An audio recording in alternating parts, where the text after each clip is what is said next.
Subscribe करते वक्त bell icon को जरूर प्रेस करें जिससे लेटेस्ट एजुकेशनल वीडियोस का नोटिफिकेशन आपको मिलता रहे। इस वीडियो में मैं आपको फाइनेंशियल मॉडलिंग का बेसिक कॉन्सेप्ट इजी वे में एग्जांपल के साथ समझाऊंगा। फाइनेंशियल मॉडलिंग में क्या होता है कि हम रियल वर्ल्ड को, रियल सिचुएशन को देखते हुए एक रिप्रेजेंटेशन तैयार करते हैं, एक मैथमेटिक कैलकुलेशन तैयार करते हैं, एनालिसिस करते हैं कि अगर हम इस कंपनी में इन्वेस्ट कर रहे हैं तो क्या ये फ्यूचर में हमें इससे रिटर्न में लॉस मिलेगा या प्रॉफिट मिलेगा। फ्यूचर में ये जो इन्वेस्टमेंट है हमारे लिए रिस्की तो नहीं होगी या ये हमारे लिए बेनिफिशियल है। इस एसेट में इन्वेस्ट कर रहे हैं तो क्या ये एसेट में इन्वेस्ट करना ठीक है कि नहीं, ठीक है। अगर किसी कंपनी के शेयर्स को खरीदते हैं तो ये हम देखते हैं कि ये शेयर्स को खरीदना ठीक है कि नहीं। हम रियल वर्ल्ड से डेटा कलेक्ट करते हैं, परफॉर्मेंस को देखते हैं, एनालिसिस करते हैं, प्रॉपर कैलकुलेशन करते हैं, फिर हमें आइडिया हो जाता है कि यार हाँ ये रिस्की है या इससे रिटर्न में हमें लॉस आएगा या ये प्रॉफिटेबल है। तो ये फाइनेंशियल मॉडलिंग का काम होता है। फाइनेंशियल मॉडलिंग में हम ये भी देखते हैं कि ये प्रोजेक्ट हमारे लिए ठीक है या इस पोर्टफोलियो में इन्वेस्ट करना हमारे लिए ठीक है कि नहीं, ठीक है। इससे हमें पता चल जाता है कि फ्यूचर में हमारे जो कैश फ्लो है वो कितने होंगे, हम कितना इन्वेस्ट करेंगे, हमारा एक्सपेंस कितना होगा और रिटर्न में इनकम हमारी कितनी जनरेट होगी, हमें प्रॉफिट कितना मिलेगा। ये सारी चीज़ों का हमें पता चल जाता है, हमारी कॉस्ट का हमें पता चल जाता है, ठीक है। डिसीजन मेकिंग में ना ये एक बहुत बेनिफिशियल, एक बहुत बेहतर रोल प्ले करता है। एग्जांपल से समझते हैं, जैसे जो हमारा कंट्री है वो हर साल जो है बजट एलोकेट करता है।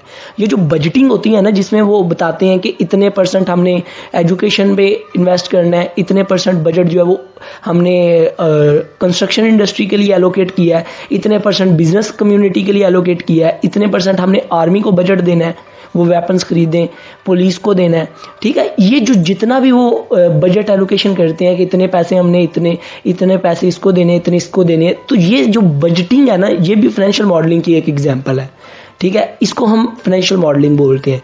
इसी तरह अगर आप किसी कंपनी के शेयर्स खरीदते हो और उसके बारे में एनालिसिस करते हो कि आपको बेनिफिट होगा कि नुकसान होगा, सारा आप देखते हो, परफॉर्मेंस को कितना रिटर्न मिलेगा बदले में, तो ये भी क्या, ये भी फाइनेंशियल मॉडलिंग में आ जाता है। इसी तरह आप किसी दूसरे लोगों को, पब्लिक को, इनिशियल पब्लिक ऑफरिंग, तो आप लोगों को जो है ना शेयर्स जो है ना ऑफर करते हो अपनी कंपनी के, वो खरीदें और बदले में आप पैसे इकट्ठे करें और उस पैसे को इकट्ठा करके आप क्या करते हो कि इस्तेमाल करके कोई और बिजनेस स्टार्ट करते हो। तो ये भी, इसमें भी आप एनालिसिस करते हो कि यार लोगों से पैसा इकट्ठा करके इनको डिविडेंड कितना देना पड़ेगा और बदले में मुझे कितना प्रॉफिट होगा। तो ये जो एनालिसिस करना, इनिशियल पब्लिक ऑफरिंग मॉडल, ये भी किसमें आ जाता है, फाइनेंशियल मॉडलिंग में आ जाता है।